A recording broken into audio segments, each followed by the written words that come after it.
Being Brought Up by Hand and Otherwise by Helen Packard, published in Good Housekeeping in 1886. We have our own theories, born in some cases of practical experience, and in others formulated in busy brains, ever hard at work for the good of humanity in general. Either are worthy of thoughtful consideration, and the subject I am about to present is one of practical importance to every young mother in the land. 50 years ago, the art of feeding infants in any other manner than the natural one was practically unknown. In those rare cases where the mother had died in childbirth, unless there was some good neighbor or aunt with a young child who could take the desolate little one to her motherly arms and nurse it with her own child, feeding the babe with a spoon was the only other method then known. In those days, the child brought up by hand was a curiosity for miles around.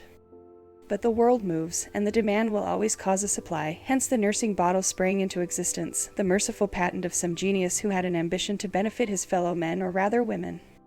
How, when, or where the first nursing bottle was made, I do not know, but certainly no other modern improvement has been of any more benefit to humanity than this. In the old days, the mother nursed her child in ignorance of all the laws of health, which now say, nurse your babe if you are healthy, and it is in every way practicable that you should. No matter what inherited diseases lurked hidden in her constitution, no matter if the seeds of scrofula, consumption, or dropsy poisoned the blood which flowed in her veins, the little child whose unconscious inheritance was disease was doomed to draw with its first breath still more poison with its mother's milk. How such children lived and grew to manhood and womanhood is a mystery, but it was simply a survival of the fittest. But today we are wiser in our generation, and the intelligent physician does not hesitate to instruct the young parents in that respect. There is a widespread distrust of the bottle as the means of sustenance for the infant, and the mother who is obliged to depend on it is often a subject of ridicule. But be it understood, the objection comes principally from those elderly ladies who have reared their families in the good old-fashioned way. The laws of health and hygiene did not trouble them. They bore their babies and nursed them in total ignorance as to what their future health might be. What matter if the old churchyard was thickly studded with rows of small white stones, sacred to the memory of Mary, John, Abby, and James? They died in infancy, carried off by a mysterious providence, and the dear old parson who preached every Sunday from the high old-fashioned pulpit told the afflicted parents that Jesus loved the little ones more than they did, so he took them from this sinful world to his tender bosom. He told them the ways of providence were past finding out, and they must bow in submission to a higher power, all of which perhaps was true, and they were comforted, and more little Johns and Abbies were born to them, and out of an even dozen, perhaps 6 survived the period of infancy. But the aged are naturally averse to innovations of any kind, and so the dear old ladies with a horror of bottles ridicule any different customs from the old ones, which were good enough for them. The mother of today, by the time she has seen 2 or 3 nursing children carried away from her desolate heart, will naturally think that perhaps it may be some constitutional trouble with herself which causes her little ones to die in convulsions, or other childish diseases, and she will have recourse to the nursing bottle for the next little one, and the child thrives, and is hearty and healthy. So does not such an experience as that prove conclusively that the old methods are not always the best? The perfectly healthy mother should by all means nurse her child, provided she is not obliged to overheat her blood in manual labor. But in that case the bottle is most decidedly the lesser evil. There should be no duty more pleasing to the young mother than in feeding her child in the way nature has provided, and if she is healthy, no other pleasure or duty should interfere with that one.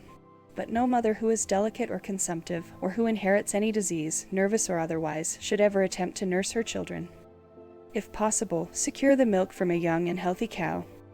Have it fresh at least once each day, and if perfectly convenient, have it brought both at morning and night. Use a proportion of water to suit the stomach, age, and condition of the child. Use little or no sugar. Many of the patent foods prepared expressly for that purpose are good. I have used 2 or 3 different kinds with the most excellent results, but always with milk. Just what kind and degree to use, each mother must determine for herself. No 2 children can be treated precisely alike, as constitutions and temperaments vary so much. Only be very careful to have the food fresh and wholesome, and above all else, keep the bottles clean and sweet. A quick and thorough method of cleansing the bottles is this. Always keep at least 2 bottles for daily use, and when the child is using one, keep the other immersed in cold water. After having thoroughly rinsed the bottle and attachments, fill a clean dish with cold water and add 1 tablespoonful of common baking soda.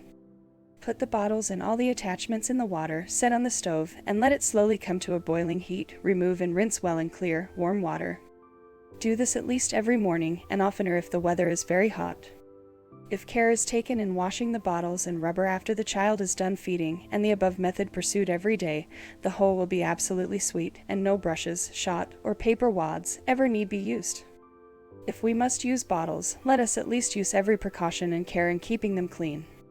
If possible, remove the child reared in this manner to the country the first summer of its existence, but do not change the food, except changing from one cow to another, which in all probability will not affect the child in the least.